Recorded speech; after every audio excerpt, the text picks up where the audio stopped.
so much for coming out.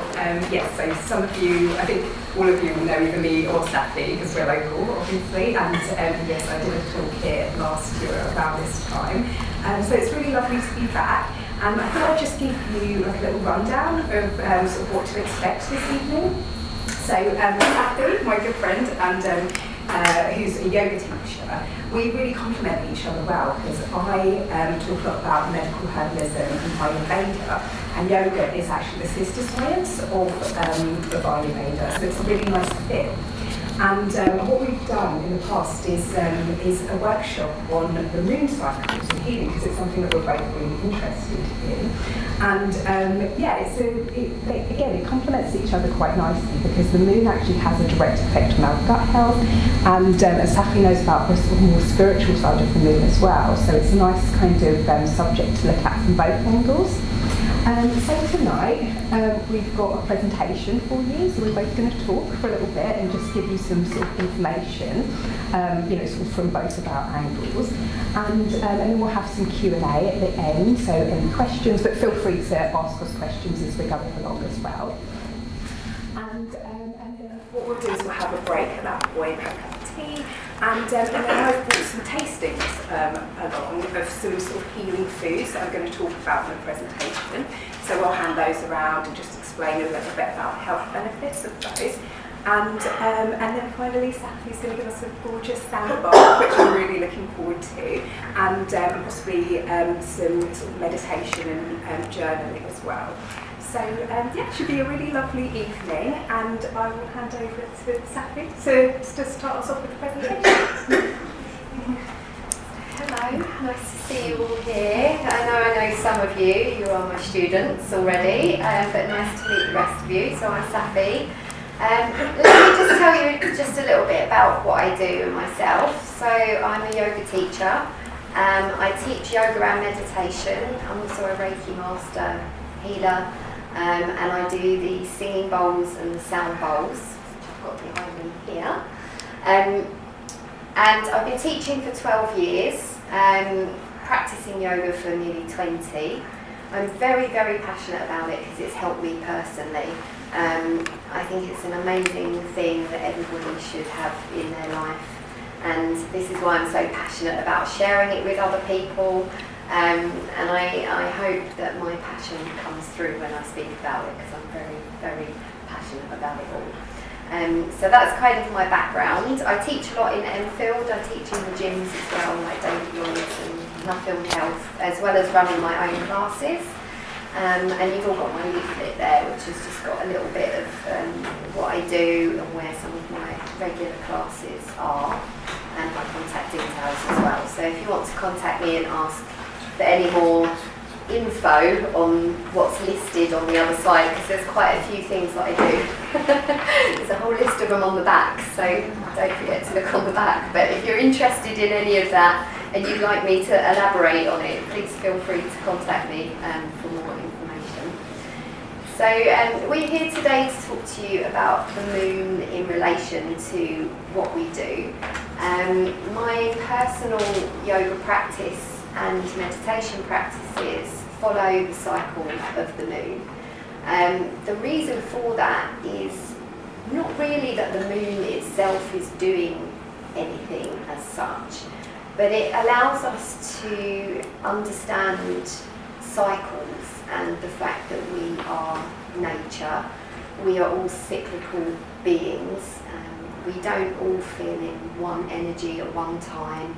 We have this whole kind of picture of who we are. Sometimes we're tired, sometimes we have lots of energy, sometimes we need meditation, sometimes we need to be quite physical and in the body. And following the cycle of the moon is a really nice way to kind of guide you through these different energies and to remind you that we're kind of always changing.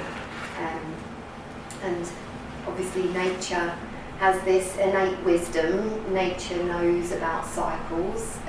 Nothing in nature stays the same all the time. And we've become really disconnected with that, I think, in the world that we live in, with technology and everything. So it's really nice to just keep the moon as a guide. You can always look up at the moon. Hopefully you saw it this evening. If you noticed, knowing that you're coming to a moon talk, maybe you had a little look out and saw it. It's in its waxing gibbous phase this evening, so it's coming up to full moon. So all of my physical yoga classes follow the moon and the chakras and the elements. So I work a lot with the different elements like earth, water, fire, air and ether. So we follow a practice that works with the chakras and the elements throughout a month, throughout the moon cycle. So we begin at new moon, that's the beginning of the cycle, and we start with the earth practice at new moon. So we ground, we build foundations, and then we work up through that energy throughout the cycle, and then we start again. So each of my yoga classes, each week that you attend is very different. It depends which element we're working on and which chakra that we're at, which part of the phase we're at as to what we're doing in the yoga class. So it can be quite different. For example, earth is a much more sort of tangible grounding element. When we reach air, air is light, moves in all directions. It's a very different energy to earth practice. So that's kind of the benefit and how my physical yoga classes go. I run a new moon medicine circle online every new moon. So that's the beginning of the cycle. And we do journaling, self-care, self-development. And it's a great way at the very start of the cycle to just kind of set intentions and begin planning for the cycle that's going to come. There are two kind of main sort of phases with the moon. There's the waxing phase where the moon's growing in size, which is where we are at the moment. So from new moon all the way to full moon. Then we've got the full moon, which people tend to notice more because it's bright and it's right there and you sort of see it. And then we've got the waning phase where the moon starts to disappear again. So the waxing phase generally is about energy increasing. So we do things where we start to kind of take action. If we set intentions at new moon, we start to take action on them during the waxing phase. We start to do more energetic yoga practice, physical practice as we reach up to full moon. And full moon is more of a sort of energetics, not so much physical, but more working with energy. And it kind of illuminates, it's like a reflection point where you can see how things are going. You can reflect back on your journaling and your action and whether you're getting anywhere with it. It's like the light of the full moon is kind of sending light on what you're doing so you can reflect. And then the waning phase is about release and letting go. So it's a chance for you to let go of things that aren't serving you, working out, things haven't gone quite right, maybe why that is. You can let go of some stuff. In physical yoga, we do a lot of releasing poses, so like stretching and hip opening and anything that sort of helps you to release physically from the body and let go. And then you come all the way back to the new moon and you begin again. So the main benefits to my practice of following the moon is just to give you this kind of guide and this reminder to connect in with nature. And also, we've got a lot to learn from nature if we take time to look and see what's going on. There are lots of animals that do different things on full moon, and Emma's going to speak a little bit about that in her talk. But there's a lot to learn from nature, and just to remind us as well, not to forget that we are part of nature, we're not separate from that. And at the moment, it was spring equinox the other day, on the 20th. So this time of year, as well as talking about the moon, which I know is what our talk is about, but it kept coming to me that I should be talking about the equinox because that's where we are at the moment. And in a lot of my practices, we've been doing balancing yoga, because equinox is a time where there's a balance of light and dark. So again, looking at nature and what nature is doing, We've got equal day and night for about 2 or 3 weeks now, before we shift into the light phase of the year. The light phase of the year is the masculine energy, the sun energy, and the dark phase of the year, so winter and autumn, is the feminine energy. It's the moon energy. And so we always have this balance and this idea that we're moving through these cycles continuously. And we're just coming out of our moon energy, our kind of hibernation phase. And so at this time of year, the energy can kind of propel us forwards a little bit. It gets really busy in March as we sort of feel this energy moving us forwards. And we can get a little bit burnt out if we just go full steam ahead, because we're only coming out of our little hibernation phase now. So equinox and this period now sort of reminds us to slow down a little bit and to find that balance again. So we're kind of ready to get going, but we also need to remember that we're just waking up from hibernation like the animals, and we need to rest a little bit as well.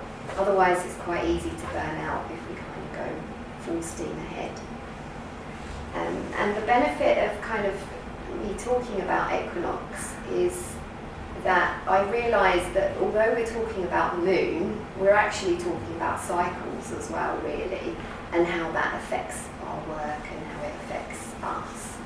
And you see these cycles, all the time in nature. So we've got this cycle throughout the year of the moon phase and the sun phase of the year. We've got night and day, which is in equal balance at the moment with the equinox. And even in every moment, we as people have cycles of energy that's going on. The breath, every time we breathe in, that's like the waxing moon, so that's like increasing energy. When you get to the top of the breath, if you were to hold your breath at the top, that's the full moon phase, full of energy. And then we exhale, and that's the waning phase where it's disappearing. And if we were to pause again with no breath, that's the new moon phase, dark and kind of earth grounding energy. And we don't stay stuck in any one of those energies for long. We can't just hold our breath in fullness of breath all the time. We're constantly cycling through the inhale and the exhale. And it's kind of, the breath is a really simple reminder of this cycling that's going on. So we're cyclical beings, and when you start to work with that rather than fighting against it, you begin to understand your energy a lot better. You begin to honour your energy, knowing where you are in each moment, and allowing yourself, those down slow times if you need to, and then the action, and kind of really tuning into that. I think that's all I wanted to say. So I'll hand you over to Emma now, who's going to talk about the Ayurvedic part of following the moon. Do you want me to swap it? Yeah.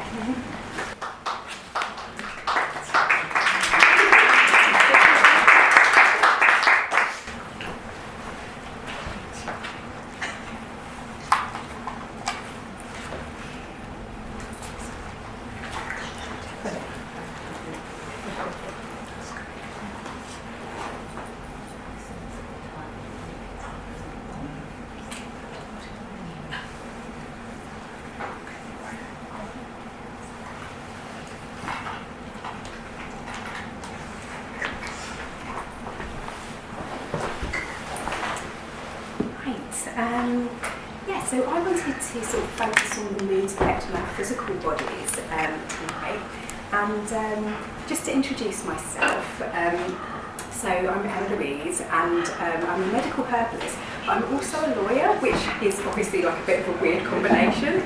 Now, the reason, and when I used to hear about people like Safi, for example, talking about the moon, I used to think, it's a bit airy-fairy, like, does it really affect us? Like, particularly having that sort of lawyer mindset as well. But then once I kind of got the reason I sort of got into this is because I basically had a bit of a natural healing journey myself, which is when I realised that there was sort of more to life than just the sort of material. So just to give you like a bit of information about that, essentially I got really run down after I had my 2 children, and I was becoming quite chronically ill, and going back and forth to the GPs, who, as you can see, were giving me sort of antibiotics and steroids and that kind of thing, and I wasn't really getting anywhere with, you know, sort of conventional medication. And unfortunately, most GPs aren't as wise as Dr. Ridge. So no one, you know, was sort of talking about like nutrition and herbs and, you know, sort of any of the natural things. So it was only really when I was really run down and, you know, sort of out of desperation, I started getting into sort of kind of thinking about like the natural route and, you know, what's in nature that could help. And then, because I was able to heal my body so quickly using natural methods, which I'm going to talk a bit more about, you know, sort of as we go on, that's when I started listening a little bit more to people sort of in the natural healing field. And then I started getting into things like, moon cycles, and actually, that does actually have a really scientific effect on our bodies, which kind of makes sense because, you know, we're 75% water. And obviously the moon has like a really, you know, sort of obvious and demonstrable effect on, you know, on the water. It literally affects the tides. So, so essentially, once I found out about the kind of scientific effect, that's when I started to really pay attention to what the moon's effect on our physical health is. So specifically, I'm really into gut health because that's the foundation of our health. And in Ayurveda, which is the Indian system of natural healing, the Agni is what our digestive fire is called, and it's basically our gut health. So lots of Western sort of scientists are talking about gut health and probiotics and that kind of thing now, but Ayurveda have been talking about it for years and years, and a lot of sort of indigenous health traditions have been talking about, you know, sort of gut health being the sort of centre of our health. And in particular, in terms of the moon, what I came to realise was that the moon actually has a really like marked effect on our gut health, and specifically on parasitical activity in our guts. So again, when I heard parasites, I thought, okay, isn't that just something that's more of a pet issue? You know, obviously we take our pets and dogs to the vet to be dewormed, but like, are we, you know, like if we're not living in a country that's, you know, that doesn't have sort of good sterilisation and stuff, is that really something that's going to affect us in the West? But unfortunately, no, this is not just an issue for, for our pets. It's actually really common that a lot of us do suffer from parasites and don't even know about it. And we can pick these up from things like sushi, eating pork. Obviously, if we travel to other countries where things aren't as sterile, and even something like candida, which you might have heard of. It's a quite common yeast issue in the gut. Even candida is considered a parasite. So, what are parasites? And also, how would you know if you've got parasites? In fact, does anyone know what the definition of a parasite is? Safi, I'll put you on the spot. No. You've done this workshop with me before. I have. This is one of the paying attention. It's something that feeds off of another living being. Yes, exactly. Well done. You're the first person who's ever got it. Top of the class. Yeah, top of the class. So yeah, effectively, the sort of technical definition is it's an organism, difficult word to say,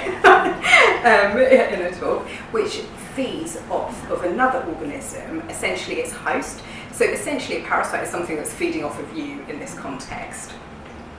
So how would you know if you've actually got parasites? And I mean, obviously, yes, there are some tests that can be run for things like this, but unfortunately, a lot of parasites are really tricky to pick up on tests because they lie dormant.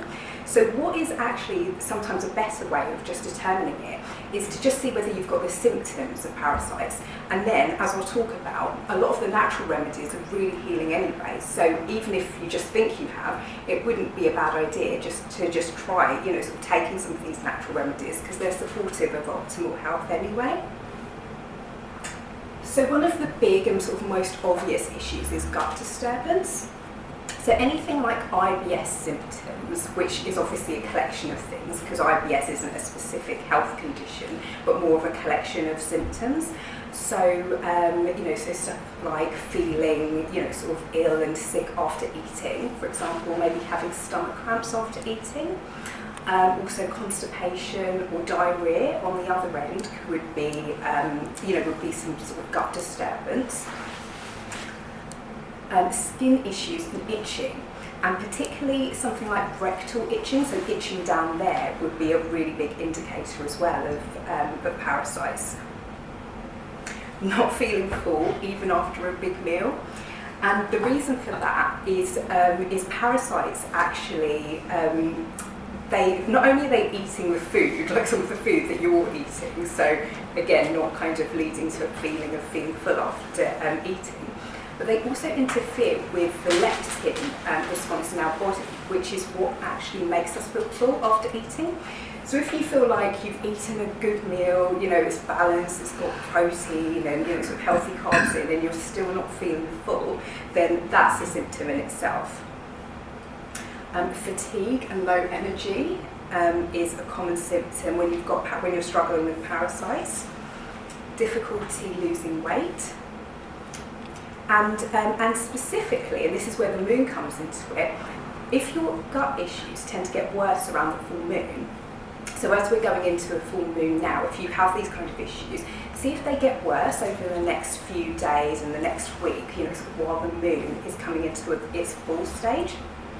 And does anyone know actually why the moon and the fullness of the moon would affect like parasitical activity in our gut at all? Does anyone have a guess?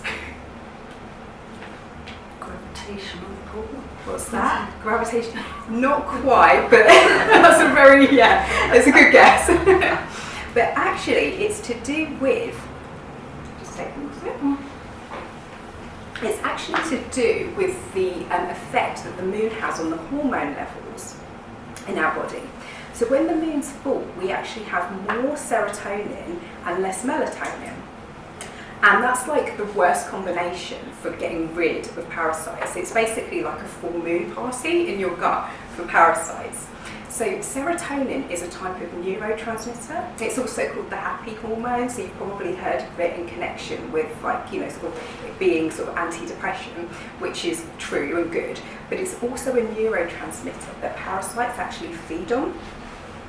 And the reason that melatonin is relevant as well is because melatonin, which is the hormone that we often associate with sleep, it also has a strengthening effect on our immune system.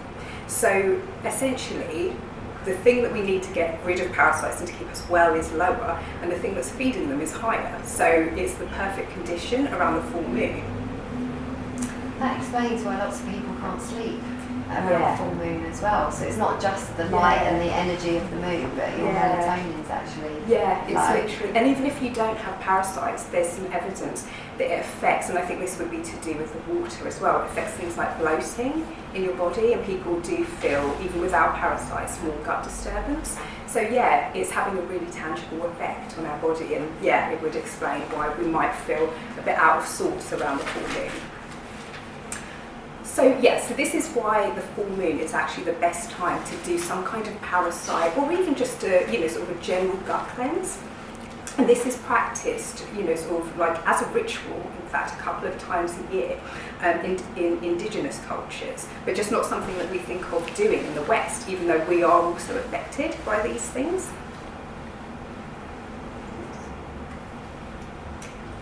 So I have a 12-week program that I do with people. It's called my Deeper Detox and Gut Reset program, and in this we actually start with a deep gut cleanse, and something that I wanted to mention, which is something that you could bring in if you're having any kind of gut issues. And again, you don't have to wait to find out if they're parasites, because this is, you know, sort of a good thing to do for your health anyway.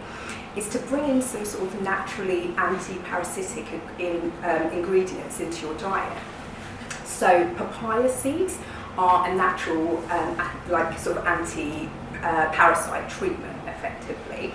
And the flesh of papaya is really lovely and, you know, sort of healthy too. But it's actually the seeds that you want to, you know, to get rid of parasites, and you don't fortunately need many.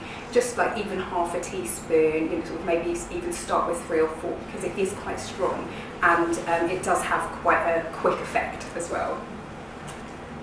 Another remedy are pumpkin seeds, and these again are really sort of effective in terms of cleansing the gut from parasites. They're also really supportive of the immune system, so they're helping from that end as well, because they're very rich in zinc. So again, that's like a lovely, you know, just sort of natural ingredient that you could just incorporate more in your day-to-day diet. So one of my clients, Jane, this is obviously not a picture of the real person, had been back and forth to the doctors for years, and she was convinced that she had parasites, but nothing had shown up on any tests, and essentially the doctors were just fobbing her off with an IBS diagnosis, even though IBS isn't actually a condition. But she was convinced that she had them. She could even feel like sort of movement in her gut. She had the itching. I went through all her symptoms, and she was noticing as well, because she'd been on my newsletter list, so she knew about the sort of, you know, connection with the full moon. And she noticed that they were actually getting worse. Her symptoms were getting worse around the full moon. So just after 1 week of working together, so this is like a week into a 12-week program, we'd only done the first phase, which is my 3-day cleanse box, which is something you can get separately, and incorporated some papaya seeds and pumpkin seeds. She sent me pictures, which I've not brought here to show you, because they're disgusting. But suffice to say, there were pictures of her toilet visits, and it was quite, I mean, I don't get easily grossed out, so I was fascinated. But it was live worms, eggs, you know, dead ones as well, lived like wriggling around. It was ridiculous. So she was obviously, her gut was obviously teeming with these things, and she'd had them for years and had known, but just wasn't really getting any help from mainstream medicine. And just within a week of trying these natural remedies, so she did my 3-day cleanse, which just kind of cleans the slate, and brought in these specific, you know, sort of items that I mentioned, and she was, you know, and she was clearing them already. So, you know, so that just shows the sort of power of these kind of foods. It's not just a nice little complementary thing, it is actually really, really effective. So, I wanted to talk a little bit about hormones as well in connection with the full moon. And the reason I like to bring hormones into this as well is because if you have gut issues, it's almost kind of standard that you'll have hormone issues as well, because a lot of hormones are actually produced in the gut, and they're really just inextricably linked. And in terms of the relevance of the moon here, the moon is actually really helpful in achieving hormone balance. And in Ayurveda, there's a practice that we call moon bathing, and it's essentially just what it sounds like. You sort of deliberately and consciously just, you know, sort of bask in the moonlight in the same way that you would sunbathe. Well, obviously most people don't sunbathe because of the sort of risks of that, but it's completely sort of safe and healthy to do that with the moon. And what we've seen is that it actually has a balancing effect on the hormones. And another benefit of it as well is that it attunes your circadian rhythms to nature as well. So more specifically, moon bathing is useful because it essentially tells our body what time of the day it is. And this is actually difficult for our bodies to know because we spend so much time indoors these days and like under artificial light that we're actually quite cut off from nature. And our bodies need the sort of natural light, not just the moon and the night sky as well, but also the UV lights, just sort of that we get at different times of the day. And we need this. We need to, sort of be in nature, sort of seeing, just experiencing the light, because then what happens is our bodies know when to release certain hormones through the day, because it isn't just a case of releasing hormones. They have to be released at certain times of the day, and when our bodies don't know what time of the day it is because we're indoors and sort of in artificial light, then it kind of knocks our whole balance off and our whole rhythm off. So that the moon is just sort of coming in and just, it doesn't even have to be for very long. Even 5 or 10 minutes will have the circadian rhythm effect, it's been shown. And you're really just looking to have, sort of a decent amount of time getting that sort of moonlight into your eyes. So I just do it, sort of before I go to bed. And then my husband comes up and is like, you're letting all the heat out, so I have to shut the window. But it can be as simple as that. It doesn't have to be a big ritual in a forest or anything like that. And if you can, it's really nice to treat it as a meditation as well. So you could have some lovely music on, you could have like one of Safi's lovely moon meditations in the background, and and just sort of treat it as a time to literally just sort of cool and calm and come back to centre before you go to bed, knowing that you're doing something really good for your body, your hormones and your circadian rhythms. And so I wanted to give a tip for women who are menstruating, and particularly if you can't do moon bathing, sort of all the time, just maybe focusing on it in your ovulation. The ovulation part of your cycle is like, that's probably the best time to do it. And that's because the ovulation part of our cycles are the time when the pitta, or the fire energy in our body, is at its peak. So that's when we want to balance it out, and we can use the moon to do that. Oh, and a tip for men. So this really surprised me, but apparently the werewolf effect is actually based on something quite scientific. So it's been shown that men's cortisol levels and testosterone levels the cortisol levels rise at the time of the full moon, and testosterone levels are lower at the time of the full moon.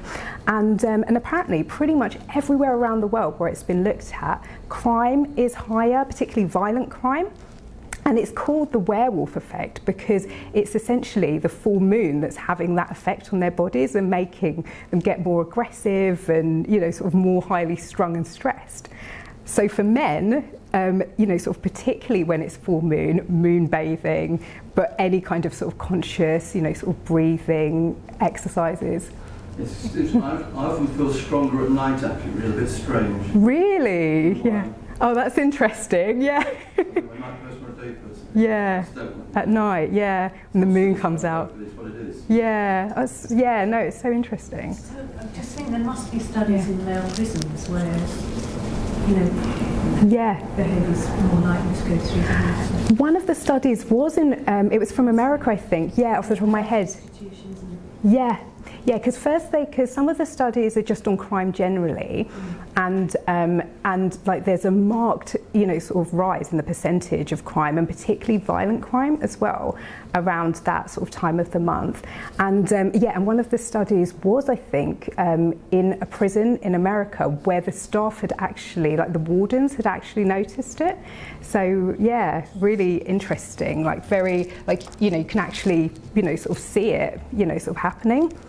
So for men, sort of full moon is definitely the time to be conscious and, sort of practice meditation and moon bathing, because, you might as well then take advantage of the fact that it is a cooling, sort of absorbing that cooling energy.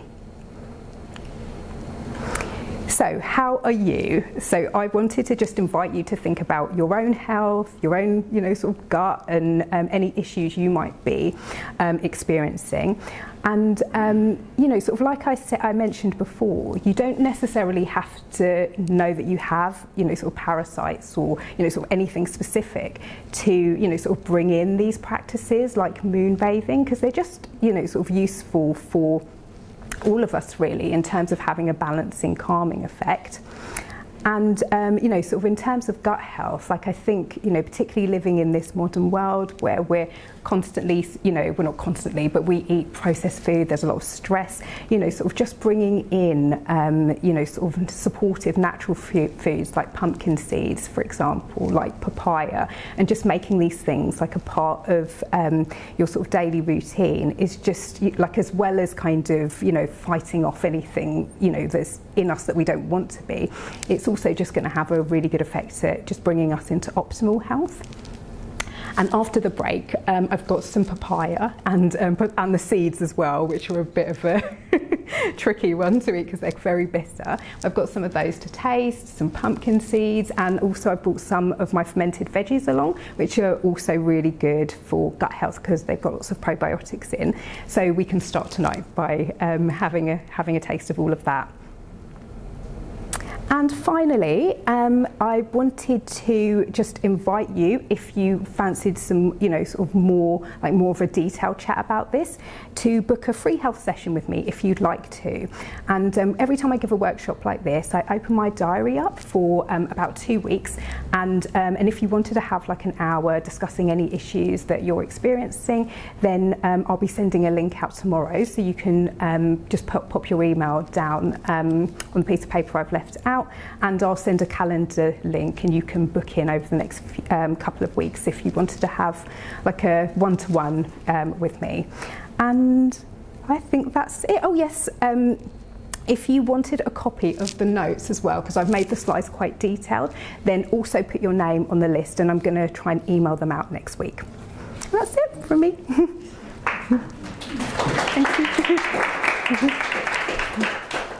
As well as email, Emma, if you want to, we could upload the slides as a file onto the Facebook group. Yeah, actually, that'd be a good idea. And I think John is going to, and John's going to incorporate them in the, in the YouTube video. So in fact, that'll be they'll be available. No escaping that. Whether you want them or not. We wanted to ask if anyone had any questions about anything that we've spoken about, so we can elaborate on it a little bit more. Going back to the werewolf theories, I mean, there are strong theories about this, aren't there? Yeah. And it may be referred to men, that they have the strength of a wolf. Whatever altered state they go into, I don't know how they get there or when they get there, their strength times, they're 3 or 4 times their normal strength, you know. They arrive at that state, I don't know how they get there, but they can get there. And it's somebody's having a job interview and the person interviewing, they're really scared life out of them. For some reason, they saw a wolf in front of them. It's really, oh wow, yeah. It's weird, I need to look into it. It is weird because I was just looking at it in connection, you know, sort of more with the hormone levels and, you know, the sort of gut health aspect and in particular the cortisol levels, but it's really interesting actually. And it's like we were saying, like, I mean, you know, we can see that the moon has a really powerful effect, like on the Earth, and particularly, you know, sort of in terms of the water because of the gravitational pull. So why wouldn't it have, you know, sort of effect on us? Particularly if we know it's also affecting the hormones in our bodies, which are responsible for our mood. There's the old English word lunatic, isn't there, for craziness, and it links to Luna, the moon. So there's obviously been links to this that go back through history because language is developed around sort of. I never knew that about the lunatic. Yeah, that's interesting, Luna's the moon, isn't it? Yeah. Apart from crime levels, if you talk to any casualty staff, an experienced casualty sister will always tell you that look out at the full moon because they know there's going to be trouble. Really? More than average, shall we say. There's always trouble at casualty. Fascinating. I wonder if more babies are born as well in connection with the moon cycle, because women in particular are quite in tune with the moon because of the menstruation cycle and the, you know, that can be also called the moon cycle. Should show up statistically if someone did an appropriate analysis. Yeah. We do have a midwife coming in 2 months' time. There we go. To talk specifically, as we heard from Rosemary. She might Maybe she would know the answer, Sort of thing that would interest her, I'm sure. Surely, stating the obvious, most babies will be conceived at night for obvious reasons. Yeah, I don't know. Any effect from that? Yeah. If that feeds into anything, it's another conspiracy theory possibly. Right? Yeah, we might have to come along to the talk with the Yeah. midwife and ask some questions. Yeah. She knows these. Get the these things. statistics, yeah. I had a question, Emma, about the worms that you described. Yeah. Were those presumably roundworms to be so obviously visible? Yes, And yeah. was there any connection with pets? Well, no, she didn't have any pets, because I was expecting that she'd have like a dog or, but no, she didn't have any pets. But then again, having said that, she'd had this issue for years, so I don't know, so I think she was just talking about not having any pets now. Maybe she had done, sort of at some point, or just spent a lot of time. But yeah. I mean, I suppose, the eggs from roundworms are going to be in gardens, on grass, and, you never know. I mean, the most earliest roundworm infestation I remember was I had a horrified mum ring me out when I was, in the days when we did night calls as GPs, in the middle of the night, woken up. My baby's got a worm in its nappy. Oh, and no. They had a big dog that had obviously come along and just licked the baby, and the egg had gone in and it came out the other end, and the mother was having hysterics. I mean, you can imagine that. It's a wicked worm.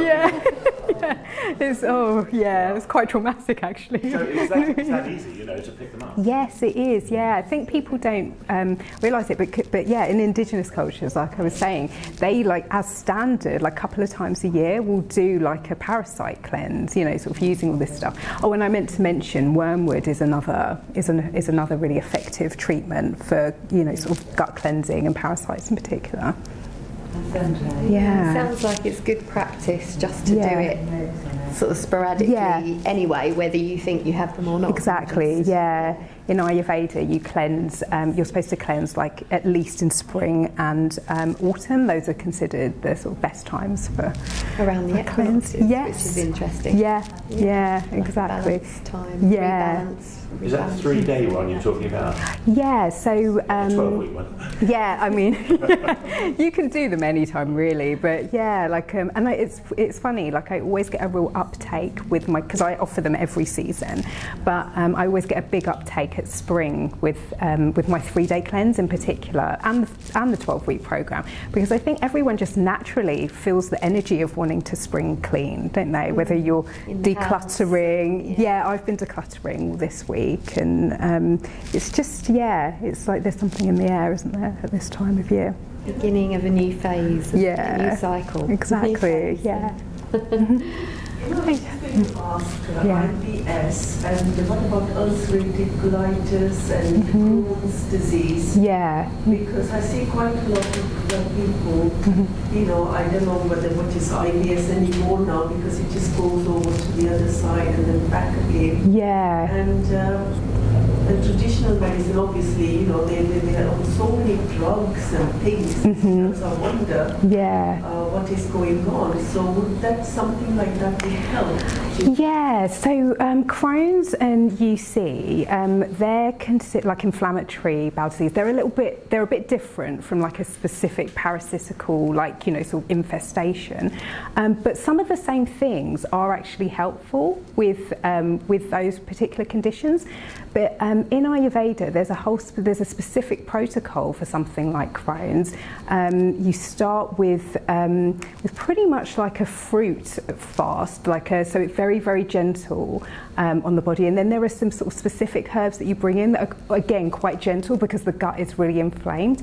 But so you treat them. So some of the things would probably have a crossover, but there's a specific protocol for Crohn's that I've seen be really effective with some of my clients who've tried it as well.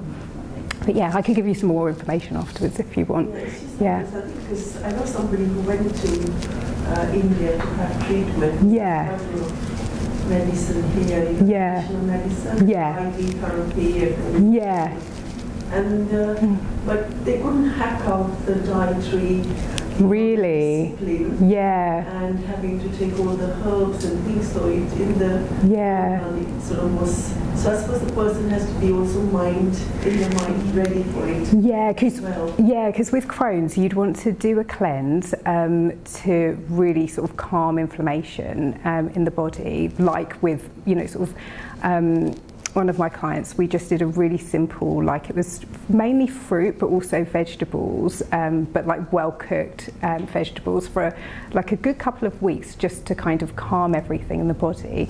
And then we did bring in some herbs, and then long term she needed what we would call a Pitta Vata balancing diet, because Crohn's is considered a disorder of those particular doshas. So Vata is the dosha of air and ether, like space, and Pitta is the fire dosha. So those are the two that are out of balance. So you need sort of like an earthy diet, basically, to long term, sort of bring it into balance and then to maintain once you've done the healing work. But but it's definitely, from what I've seen, it's very responsive to to sort of natural healing Crohn's. And whereas when you go down the sort of traditional medical path, it generally is just seems to be quite degenerative. So I think some people get it under control with with modern medicine, but it does seem to be responsive to the sort of natural approach. Yeah, I was thinking as well, the yoga, when you're working elementally with the yoga, with the earth, water, fire, it can be used to help balance those doshas as well. Yeah. There's probably a whole nother workshop we could do. Yeah. On that, but, so next workshop. It's interesting, like if you've got too much pitta, too much fire energy, and you then do a fire practice, you're just going to be increasing that fire. So you can use like an air practice or an earth practice or water to calm that fire energy within you. And I know Jasvinda does my yoga. Very good. Thank you. But she knows what I mean now, because we've been doing it a while. So it's another workshop. We should do that. The client I'm thinking of, she's actually one of your yogis, and she was doing your classes at the same time she was doing my kind of the diet thing. And she had such a good recovery as well. It just went into remission. So it really shows the power of both of these. I will. Did you actually say water practice? I don't know what that means, water practice. Yeah, so if we were doing a water practice, Svadhisthana is the chakra which governs water, which is the orange. When you're looking at the chakras, and you've got the red, orange, and they go up through the rainbow. So the orange chakra is the water element. It's situated mainly around the hips, the lower abdomen, the lower back. So that would be the kind of practice that you'd be doing, would be focused on sort of the hips and the lower back. Water's also the element of flow. So if you think about how water moves and flows, but then you also get stillness in water as well. But you're kind of tapping into any physical yoga practice that works on that chakra, and that element would be a water practice. So that's kind of how it goes. Thank you. Did you have another question? Sorry, I started. Well, it wasn't so much a question. Just following up on ulcerative colitis, I was lucky enough to have a consultant when I trained in Ipswich who was very much into psychosomatic approach to illnesses. And he could describe the typical personality of the classic asthmatic, the classic ulcerative colitic. So there's specific psychological qualities which then need exploring. A little bit like we were talking about the havening, where there's something psychological, and maybe in the way of trauma in the case of PTSD and anxiety and those sort of things. But he was so finely tuned that if someone came with a particular condition, he almost will automatically home in on the area that needed exploring psychologically. And there is a specific pattern for UC. Not so sure about Crohn's so much, because quite a lot of suggestions that it's linked with a particular type of infection has been linked with TB, for example. Pine pollen was suspected at one time. but it's not quite so psychological, I don't think. Yes, yeah, no, it is interesting because I've noticed with my clients, like exactly what you've said, a particular sort of personality types and sort of situations almost go with these, sort of specific conditions, which just sort of goes to show, well, it would make sense, wouldn't it? Because those people with those elements, sort of and qualities, and we'd say, sort of doshic qualities, would then have the illnesses associated with those doshic qualities and need rebalancing in the same way.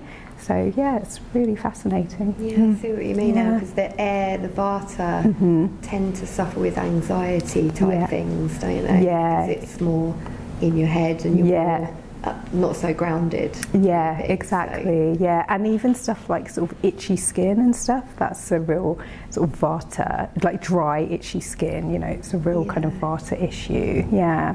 Whereas pittas, the ones who are very fiery, tend to suffer, they'll get burnt out, like so literally like a fire issue. And they'll often like actually run hot like within their bodies because it's suggesting they've got too much heat in their body. Yeah, it's very interesting. Just to say to people, I've done several of Emma's 3-day cleanses now, and they're amazing. The first one I did, I think you go through the detox, but then you sort of come up and you get a lot more energy.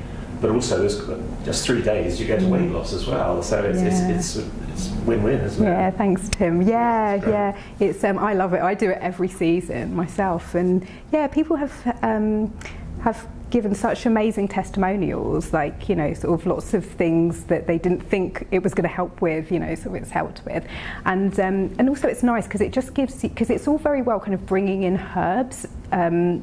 And sort of natural supplements, but you kind of need a clean slate when you're dealing with natural medicine, and that's what this does. It just kind of cleans the slate, brings the body, sort of into a state of calm and out of inflammation. And then other things that you're bringing in, like your tinctures, for example, like the papaya seeds, like the fermented vegetables, can just do much more work because because your body isn't sort of already kind of putting out fires. So for anyone who's interested in that, I was going to say for people here, if anyone was to order tonight or this weekend, I'm actually going to throw in 3 jars of my fermented vegetables as well, which you'll get to taste one of the types after the break. So a little benefit in there for you.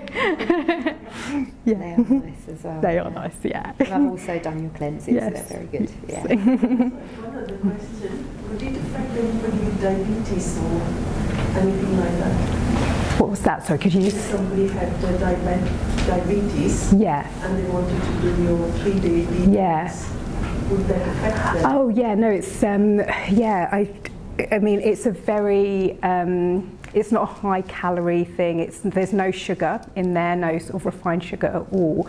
So I think, like obviously you should always check, sort of with your doctor about any kind of specific contraindications, but I can't see that. I could check with Tim whether it would be an issue because it's just very healthy, sort of healing food.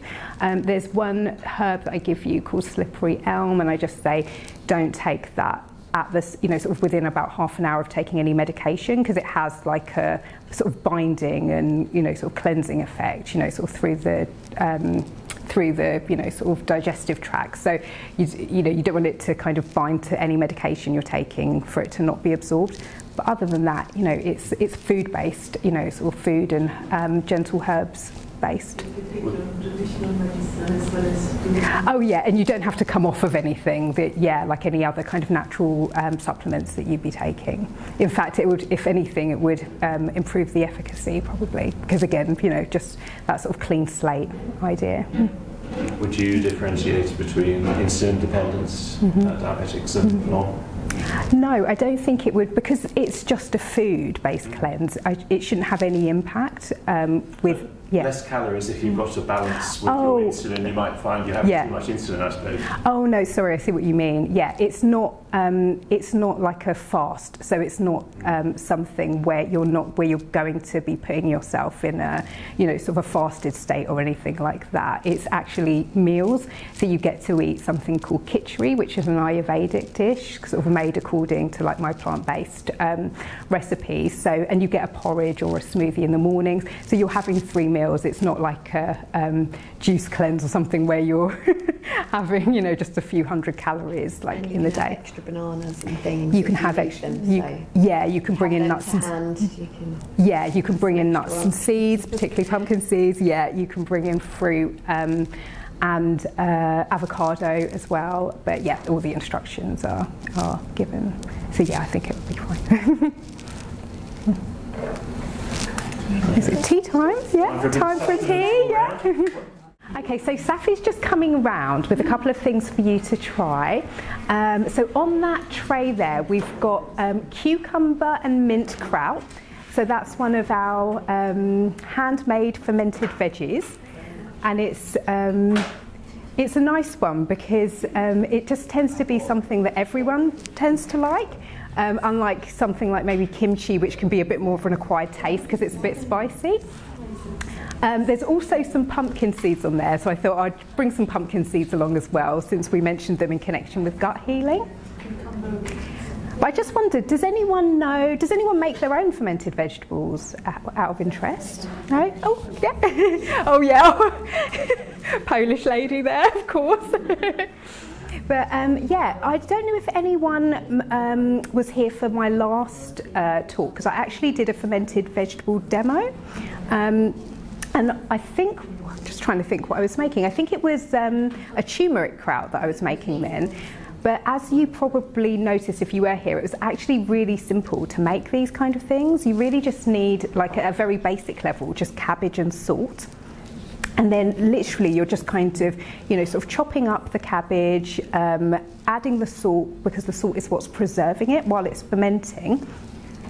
And then you're leaving it for, sort of anywhere from 3 days to, some people like to ferment for like a month, although for me that tastes a little bit too ripe. But what I like to do is I like to add a few probiotic cultures, because then they kind of combine with the cultures that naturally occur on the cabbage, and you get like a really sort of supercharged, sort of probiotic supplement almost. Once you have, and you only really need like a forkful or two, sort of a condiment size, in order to get, sort of a really good dose of probiotics into you. So the way I make that one is with white cabbage. We use fresh mint. We use obviously salt for the preservation, and a little bit of apple cider vinegar, and that's it. So it's a really simple recipe, and and just a nice tasty one that goes with lots of different things. Still getting round.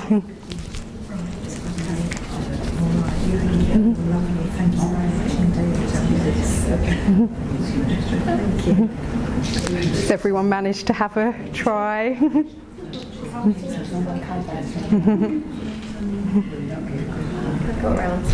think you got round to everyone. Yeah. So that. Thanks, Safi. So that kimchi, not kimchi. So kimchi is actually the Korean version of fermented vegetables, and that's made with a spice called gochugaru, which is like a red pepper powder, and it tends to be a bit spicy. And this is like a sauerkraut, so this is more of a, sort of Eastern European sort of recipe. But it's all essentially just types of fermented cabbage.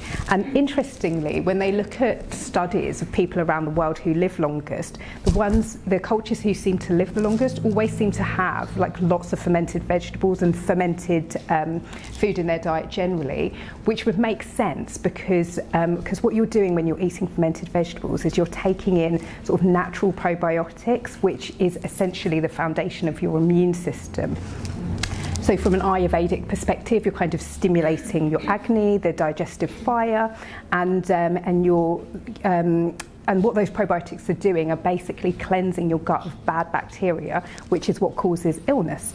So in a lot of cases. So so just a nice one to bring into your diet. So just a word about the pumpkin seeds. Obviously we've all had pumpkin seeds before, but again, just to go back to the health benefits. So pumpkin seeds are a really nice one to just bring in as much as you can, because they're antimicrobial, so they're sort of helping to kill off bad bacteria.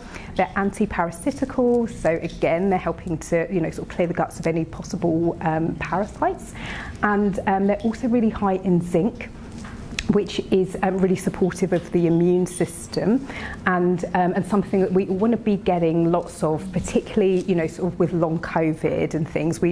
Some of the symptoms have been correlated with a zinc deficiency, like loss of smell and taste has been correlated apparently with a zinc deficiency. So it definitely wouldn't hurt to sort of incorporate more of those into your diet. Now, the pumpkin seeds that I handed around are organic, but the best way to serve them, if you can do this and you have the time, would actually be to activate them. So these were just organic pumpkin seeds. But the way to activate them and to make them even more effective would be to essentially soak them for a few hours in salty water. And then if you were having them in something that was wet, like a porridge, you could obviously just drain them and have them like that. But if you wanted to crisp them up again, you would put them in the oven on the lowest temperature for a few hours to basically sort of dehydrate them, but not destroy any of the nutrients by cooking. And what that does is nuts and seeds are high in something called phytic acid, which is considered an anti-nutrient because it stops you absorbing nutrients, and it means that seeds are designed to kind of stay intact basically through the digestive process. So what it means is not only are you absorbing the nutrients that are in those seeds, but they're also sort of having much more effect in terms of that cleansing effect as well. So so pumpkin seeds are a great one, and obviously bringing in some kind of fermented vegetables is a good idea as well. Thank you, Kim. Thanks, Safi. My glamorous assistant will now hand out the next lot of samples. So this is papaya, and which I obviously talked about last time. But just bear in mind, I have included a few seeds with each piece. And the seeds are really bitter. Probably should have done this in the other order.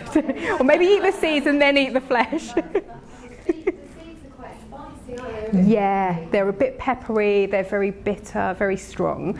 They're not something that people tend to like. But the seeds are where that sort of healing, sort of activity is taking place in terms of the, sort of helping to clear parasites. So what you might want to do is eat the seeds first and then eat the nice pink bit. Seeds first. It's just a serving suggestion because they're bitter, and then you get the sweet fruit afterwards. Would you like to hold the three and talk so I can film it? Oh yeah. Or you don't want it in the video? What's that? Yeah, so if I take, so when I start talking, okay. So basically, so I can have it on the video. If you hold it and talk, so the three, hold each one and tell us what it is. Yeah, do you want me to do like a little recap then with the, good idea. Oh, sorry. I'll get some full, so can I just have one of each, because I'm going to do a little bit for the camera. Thanks, sweetie. I'll take, is there a papaya? Yeah. Great. Thank you. Emma, do you think there's such a thing as being a taster and a non-taster? Like some things, people taste very bitter, and other people it's just like water. Yeah, that's interesting actually. Yeah. Do you find them okay? Little tingle. Yeah. The spiciness, but it's a bitter. Really? Yeah. Oh, that's interesting. Yeah, but we do have, Yeah, because in Ayurveda it's a whole thing about the 6 tastes and that we do react differently to taste. So that is interesting. Yeah, because most people are like, I just can't. Like they find it almost like repulsive. So yeah, but whereas you're not having much. Well, I like very hot foods. Yeah. Yeah. You trained me stead, you know. Yeah, absolutely. Okay, so just to recap for the camera as well. So this is the cucumber kraut, and this is what's really, really rich in probiotics, also prebiotics. So the nice thing about fermented vegetables is it contains both. So the probiotics are feeding your gut, and the prebiotics are feeding the probiotics. So there's a nice synergy going on there. The pumpkin seeds are the ones I mentioned, which are really rich in zinc, and they also have the anti-parasitical activity as well. And if you can activate these, and they'll become even more powerful and effective. So that would just be soaking them and then dehydrating them in the oven on a low heat. Sorry, just to you know the air fryer, can you dehydrate them in there? I have no idea, actually. I've not even thought to. I've only just recently got an air fryer, and I'm a bit like, I don't know what to use it for, so I'll have to look that up. Yeah, but the air fryer is essentially just like a small fan oven, isn't it? People are obsessed with them. Yeah. But yeah, no, I'll have to look that up. Yeah, I would have thought that. That an air fryer is quite high temperatures, so and you want to keep it on a low temperature, so I would have thought maybe not, but yeah, but don't quote me, I'll have a look. And then finally we've got the papaya, complete with the little black seeds, which most people find very bitter, but not everyone. And and also sort of the nice sweet flesh. So the papaya is just generally really healthy, sort of lovely thing to have in your smoothies, full of antioxidants and vitamin C. But the seeds are the ones that have the really sort of powerful cleansing effect. And you'd want to have sort of anywhere between 3 or 4 of these seeds to maybe half a teaspoon, no more than a whole teaspoon, I would say, because they can have a bit of a laxative effect if you're, sort of having too many. But yeah, really effective, particularly if your diet is pretty clean as well. So yeah, those were all the foods that I wanted to give you to try and to talk about. Does anyone have any questions about? Yeah. About the fermented vegetables, because you mentioned earlier about how to do it. Yeah. I've gone from. Yeah. So and I've got a demo, like a follow along demo, actually on my Instagram. So if you want to, follow me there, I can tag you in the video. But yeah, it's really simple. Essentially, all you're really doing is making what starts off like a salad, but you having cabbage be the base, because cabbage is naturally really high in good bacteria. So once you chop it up, mix it with salt for the preservation, and then you kind of massage it, sort of until it goes a little bit soggy. Pop it in a jar, leave it for, sort of 3 days on, sort of, you can really sort of taste it from 3 days onwards and see if you're happy with the flavour. Then, then it's pretty, then the sort of probiotics will have multiplied by that point, and you've got your fermented vegetables. So very simple. You put in vinegar? No. So with the one that you tasted, there's a little bit of raw apple cider vinegar, but we actually add that after the fermentation, because if you add vinegar, particularly if you add sort of too much vinegar at the beginning, it can actually kill off the probiotics that you're trying to encourage to thrive. And if something is fermented with vinegar, it's actually not considered like it isn't. So it's preserved in a different way. It's a pickle, basically. Whereas, so this is why what you tasted isn't a pickle, but it's actually a kraut. How can ferment without any moist? Because really the cabbage is dry. Well, actually, it isn't. So once you chop it up and you start sort of massaging it with the salt, all the sort of liquid comes out, yeah, and you actually don't tend to need any more liquid, but if you do, you can add some salty water just to top it up a little bit. So if you've got like an older cabbage that's quite dry, you might find you don't get much out of it, so then you might want to top it up with a bit of water. How much salt would you put in? Yeah. I'm just thinking, because, you know, we're really learning salt's not a good thing, cut it out of your diet. So how much would you use? Yeah, so 2%. So if you weigh all your ingredients before you start, and then just work out what 2% of the ingredients is, and that's how much salt to use. And yeah, the salt actually gets sort of processed almost by the healthy bacteria in the process. So when you actually have your finished kraut, it doesn't really taste that salty, like provided you've done it this way. And I've had my fermented vegetables tested, like, you know, sort of by a lab, and the salt content was, I can't think what it was now, but it was really low. It really surprised me. It was a few years ago, but it wasn't salty, basically. So yeah. It's so tasty, it's salty. Yeah. So you can actually make the recipes without salt as well. You have to be a little bit careful because the salt is what's preserving it. But what some people do is they juice celery, because celery is naturally quite high in sodium, natural sodium, and well, salt is natural obviously, but it's just a vegetable that's high, you know, sort of naturally in sodium, and then they use that to, you know, sort of as the liquid, you know, sort of with the kraut. So you don't have to do too much massaging, because then you're actually using the celery juice, and because that's quite naturally high in salt, that's proved to be quite an effective way of doing it, and then you're not adding any extra salt. Yeah. And once it's been plain and it's ready, how long will it keep for? Months and months and months. I've never known. Yeah, I kept a jar for like a year just to see, and it was still fine. Yeah, the only thing that's going to happen is it's going to taste more ripe, and the vegetables might start to go a bit mushy after a while. So it might not be to your taste, but it doesn't actually. It doesn't. It takes a long time before it will go off, I'd say. Chilled or?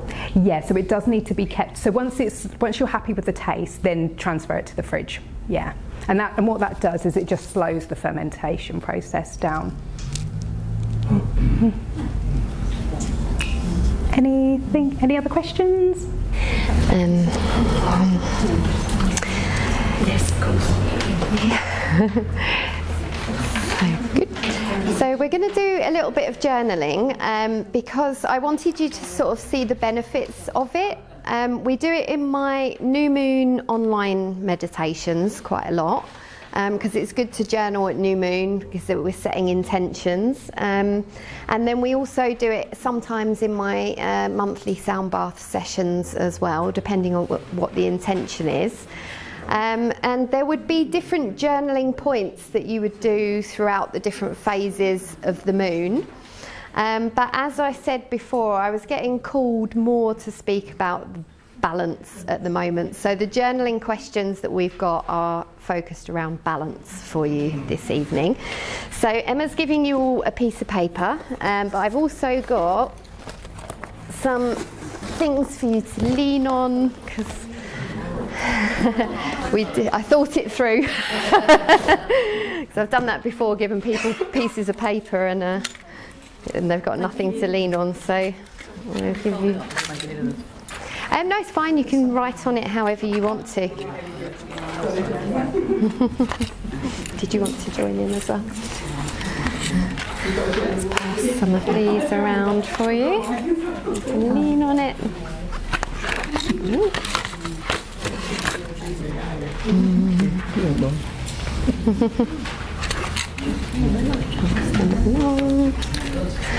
When we get to the end, fabulous. We've got one there and one there, and then I've got some more for the other people.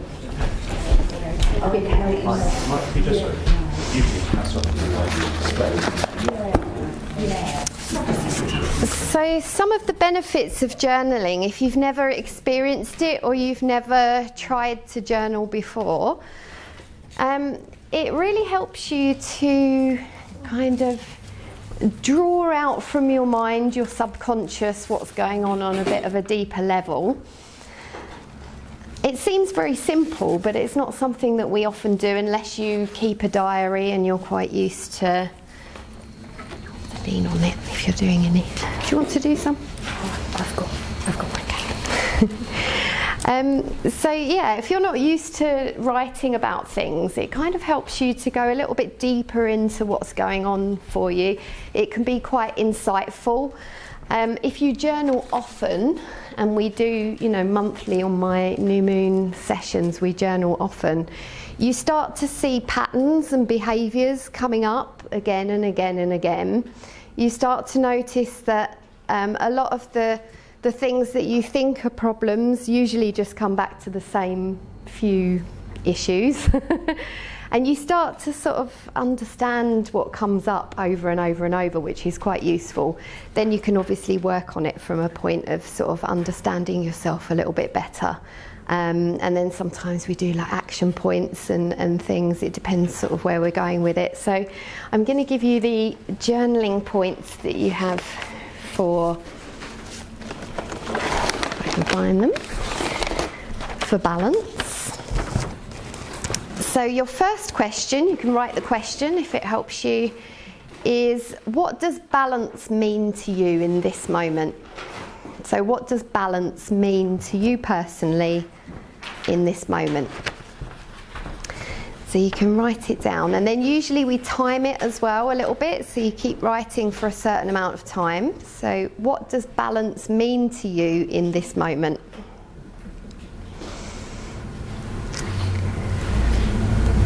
So we haven't got, oh no, we have got enough time. Okay, so we'll have maybe 5 minutes to write about that.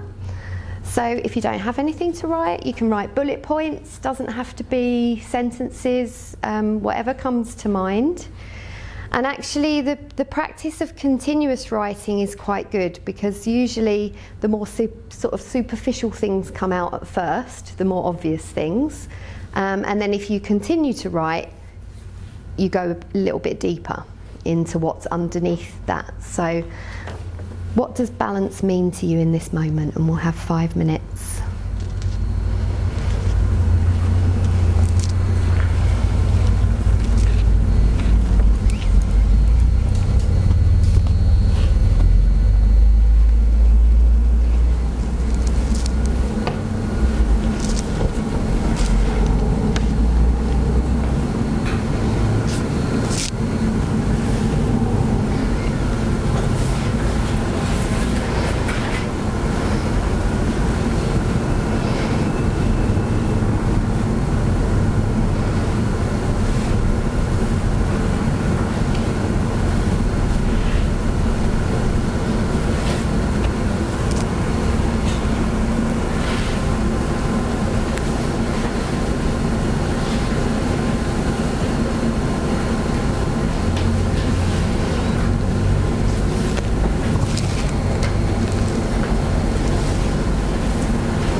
Last minute.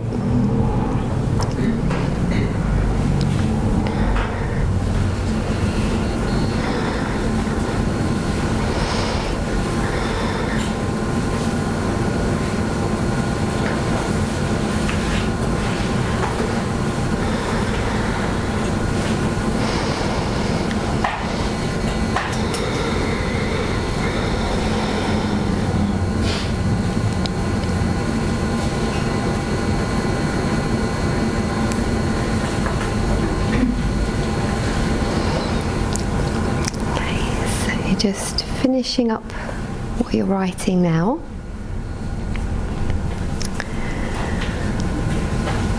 So, second question. Where in your life do you feel out of balance? Or where is more balance needed? So, is there somewhere in your life that you feel out of balance? Or where do you feel more balance is needed? And again, we'll just have a few minutes.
So last minute, just finishing up what you're writing.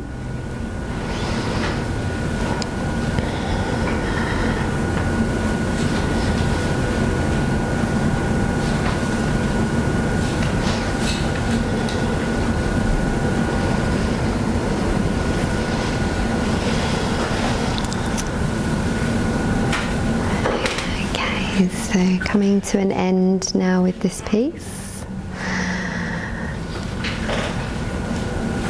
And the last question, if you could list some action points or things you would like to implement or change to create more balance, what would that be? Or what would you do? So if you would list some action points or things you would like to implement or change to create more balance, what would that be or what would you do?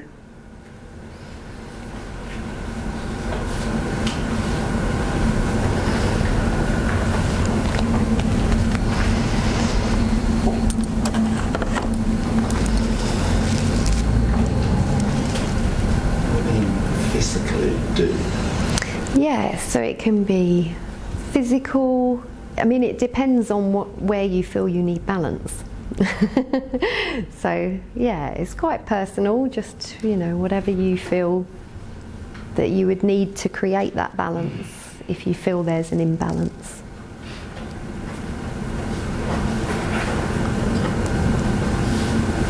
It may not be physical, could be emotional or connections or, yeah, whatever it is.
last minute on that journaling question if you need a minute.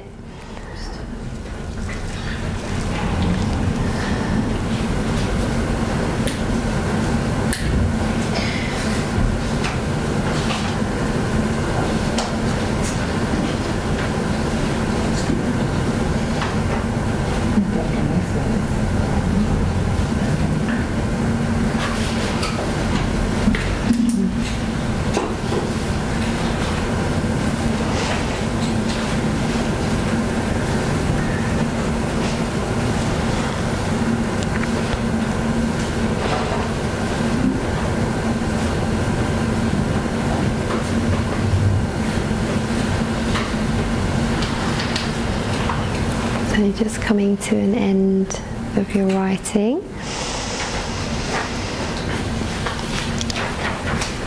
And you don't need to share this with anyone because it's quite a personal thing. So journaling is sort of a personal discovery, but it just really helps sometimes to have somebody ask you those questions, because we don't always think like that. We don't always think about what we need and how to provide that for ourselves. We do a lot for other people and just general life. So when we meet at new moon, it's also a time to kind of pause and go inwards. When the moon energy disappears, it's a time for reflection and rest. And you can notice maybe low energy around that time, which kind of makes sense with the hormone balances you were talking about with full moon. When it's new moon, there's no light from the moon, so obviously it's still there, but it can be a low energy time. So it's a great time to rest, to cook and to eat well. It's a great time to do self-care, journaling, and really go inwards and kind of reflect on where you are and how you're feeling and what you need, and so that you can start the cycle again. As the moon starts to reappear, you start to take action. So your action points that you wrote at the end, they would be something you would try to implement in the waxing phase. So over the next 2 weeks, if you start this at new moon, you would then start taking action over the next 2 weeks after that in the waxing phase. So it's just a good reset point to give yourself a couple of days. New moon lasts about 2 days, just 2 days to stay in a little bit and rest and be quiet and still and go inwards and reflect. So I hope the journaling gave you a little insight into yourselves and how you're feeling. And I'm going to do a little bit of a sort of sound bath meditation with you now as well. I just wanted to quickly explain the altar here as well, because I was saying I work with the elements. I always set an altar when I'm doing my meditation evenings. It's a nice way to just honour all of the elements. So we've got something that represents each of the elements there. So we've got air is the feather, we've got earth, which is the crystals and the moon there. We've got fire, the candle, and the water. This is actually from the White Spring in Glastonbury at the weekend. And spirit as well, the ether. Spirit is the fifth element, and we've got the god and the goddess there, so the masculine and feminine energy. So I always set that because it's a really nice way to kind of call in nature, call in those elements into your practice. So feel free to come and have a look at the end if you didn't see it, and sort of see what's on there. And obviously the flowers are for spring, for the spring equinox. So that's the altar. So I'm going to give you a little experience of the sound bath. If you've not done one before, it's bowls that create sound. I've also got rattles and chimes, different sorts of sound. The bowls themselves work on a sort of vibration.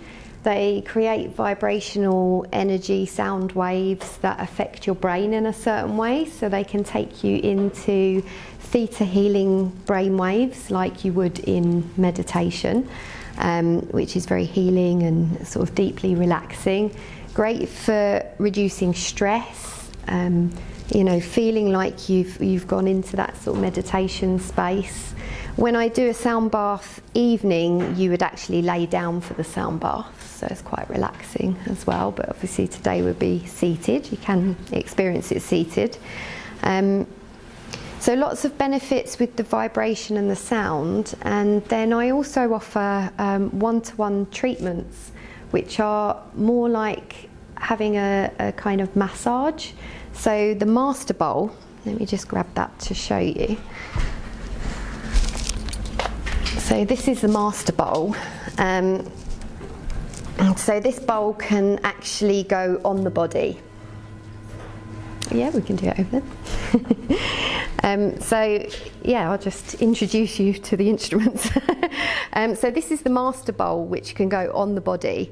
So it can be used like a sort of massage. It's quite heavy, so you strike it on the body, so you get the actual vibration going into the body, as well as the sound and the effects on the brain in the room. So the vibration, it affects the water in the body. It's great for clearing, cleansing blockages, and it kind of vibrates, you know, through all the fluid in the body, and it makes pretty mandala shapes in all the fluid inside you. If you've ever seen any kind of sound wave, there's something you can watch on the internet where they do iron filings and they do sound, they create sound, and the iron filings move into beautiful shapes. So that's what sound's doing. We can't see it obviously, but that's what it's doing to the fluid in your body. And when the bowl's on you, you get like an extra strong sort of effect of that. So if I do a one-to-one treatment, it would be the master bowl on the body plus the other bowls around you for sound, and it's really lovely. It's great for de-stress, and people say they sleep really well afterwards and they just feel amazing. So that's the on the body treatment. And then generally if you go to a sound bath, you would experience them just in the room, which is what I'm going to give you a little experience of. So we've got, this is the crystal bowl, which has a slightly different sound from the metal bowls, which kind of have more like a vibration to them.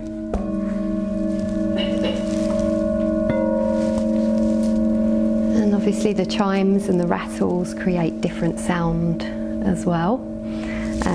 So yeah, I'm going to just give you a little sound bath experience. I've also got a special offer on my treatments and things. I mean, I've got some leaflets here if anyone's quite interested in it. I've got a £10 off through March on my one-to-one treatments, but I can honour that through April if you book in March, because obviously we're quite a way through March. But I can come and do private sound baths for small groups of people. So if you had a few friends and you wanted to do it at somebody's house, as well as like my own sort of sound baths. Yes.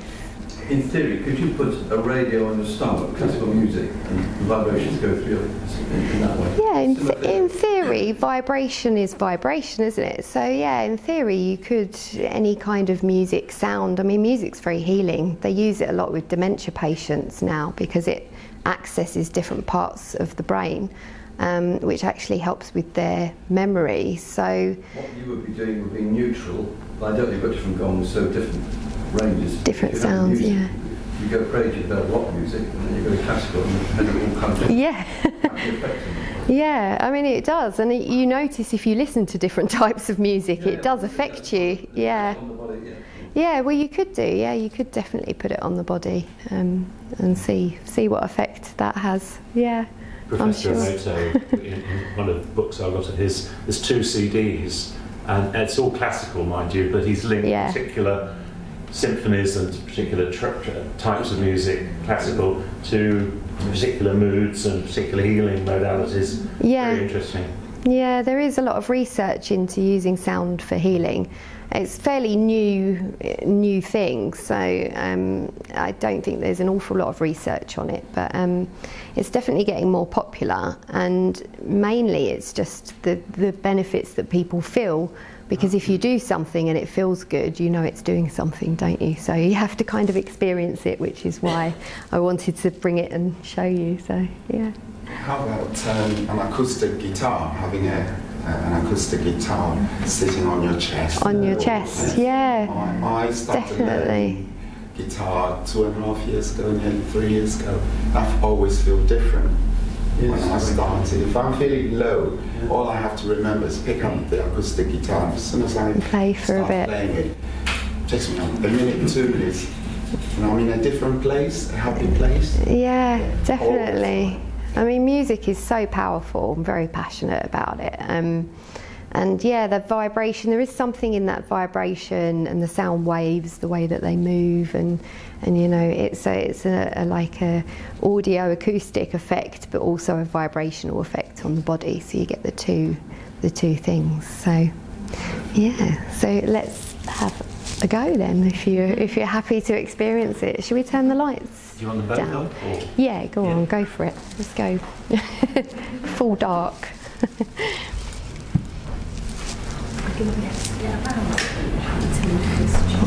No, it's all right. I'll go around the outside. Yeah, I've just got to take my rings off because. Okay, that is quite dark. Oh yeah, that might be better. I think, just so that I don't fall over. Yeah, I'll end up on your laps. Okay.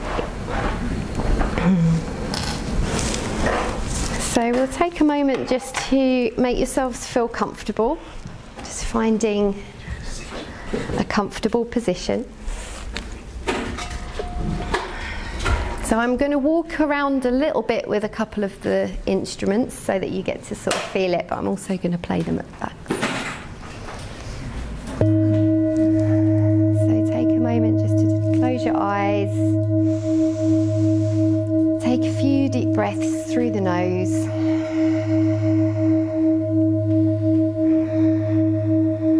If you don't feel like closing your eyes, you could just kind of soften, relax the eyelids down.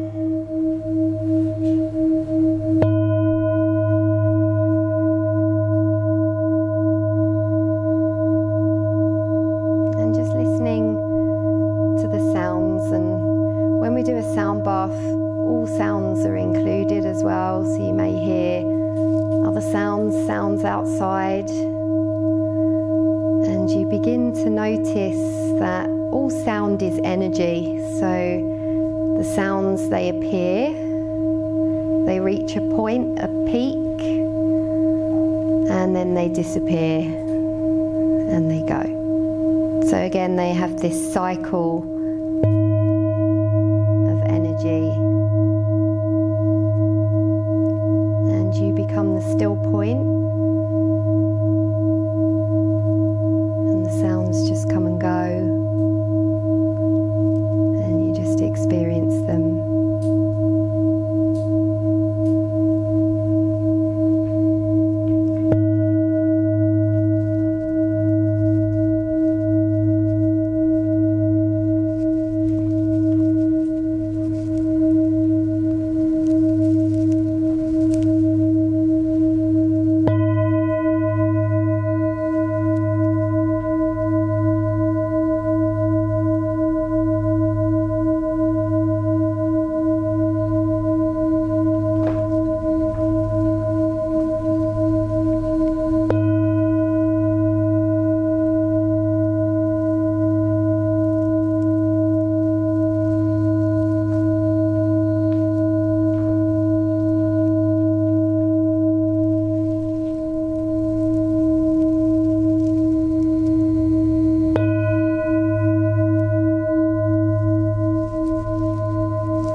So begin gently to allow some awareness to come back. I'm just going to spray some rose water around, so take a few deep breaths. Keeping your eyes closed maybe a little bit longer, just letting your senses return slowly.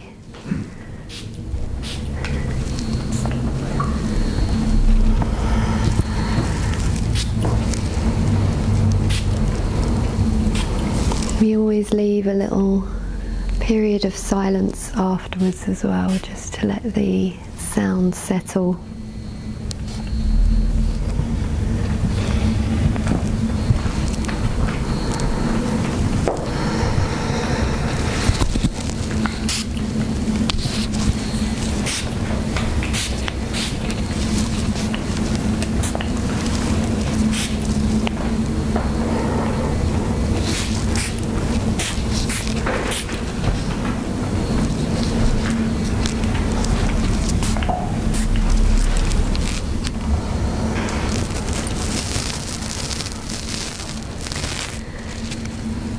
So beginning to bring your awareness back, and when you feel ready to, you can open your eyes, or if you want to maybe rub the palms together, you can sort of create a little bit of heat and energy, and then place the palms over the eyes and just kind of let your eyes adjust gently,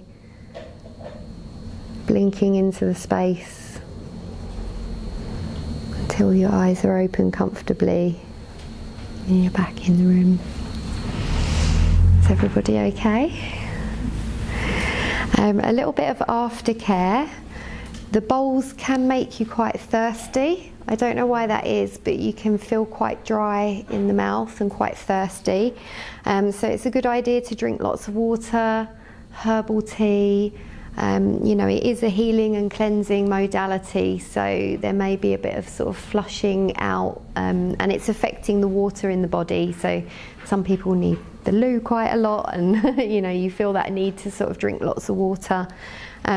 Alcohol not advised, but if you must, just a little, because it can react, you know, to toxins in the body, so it can make you feel a little bit sick. Hopefully you feel quite relaxed, and you should sleep well. It can bring up emotion, as most kind of healing things can. So if you do feel a bit emotional, just let it flow, let it out, and you can always do a little bit of tapping, like the EFT. I'm sure most of you know a little bit about EFT, so you can tap on the karate chop point and it will make you feel a little bit calmer if you need to, but most of the time people have a really positive experience from it. But if you are concerned about anything, you can always contact me and ask me. I'm happy to answer any questions. So thank you. Thank you. So I think that's it. Do you have anything else that you want to That's it? Yeah. We're done? Drawing to a silent place. Yes. I'm so relaxed. I feel like I'm spaced out, actually. Should we come around and tuck you all up with a blanket? Oh, that was lovely. Thanks, Sophie. That was really very relaxing, I found. Yeah. Yeah. Thank you. Thank you, everyone. We're well on time. I don't know if you want to ask any quick questions before you go, but maybe you could just come up and speak individually. Yeah. If you want to ask us anything, we're here sort of tidying up and stuff, so I don't know, yeah. If you think of anything, do come and chat to us. I would just ask, that was a taster. How long would your usual ones, I think they're on the flyer, you could do half an hour or an hour? Yeah, if it's on the body, it would be 45 minutes or an hour, and if you came to a sound bath, the sound part of it is about an hour. And then we do a bit of journaling and we have tea as well. So it's a 2-hour session, but yeah, about an hour. Do you all know that we're all so relaxed? There's a nice little way of saying thank you, which we call a finger trickle. you know about finger trickles? No. So like you just let your energy flow down your arms and out the ends of your fingers, and you just send a little sort of, loving thank you. Towards us. Oh, No, you thank just receive you it. as well. Your hands out, so just receive Like it. this. Oh, thank you. I can feel it. Thank you. Wrong with clapping. Yeah, it disturbs the energy, doesn't it? The clapping. Yeah. Thank you. Thank you. Thank you. Hope we'll see you next time. We will be letting you know about what the subject is for the 24th of April. And we're on Facebook. Yeah, I'll have to collect up on my clipboards as well. And the email usually only goes perhaps a week before the event, but it goes up first on Facebook. All right. Lovely. Thank you very much all. Thank you.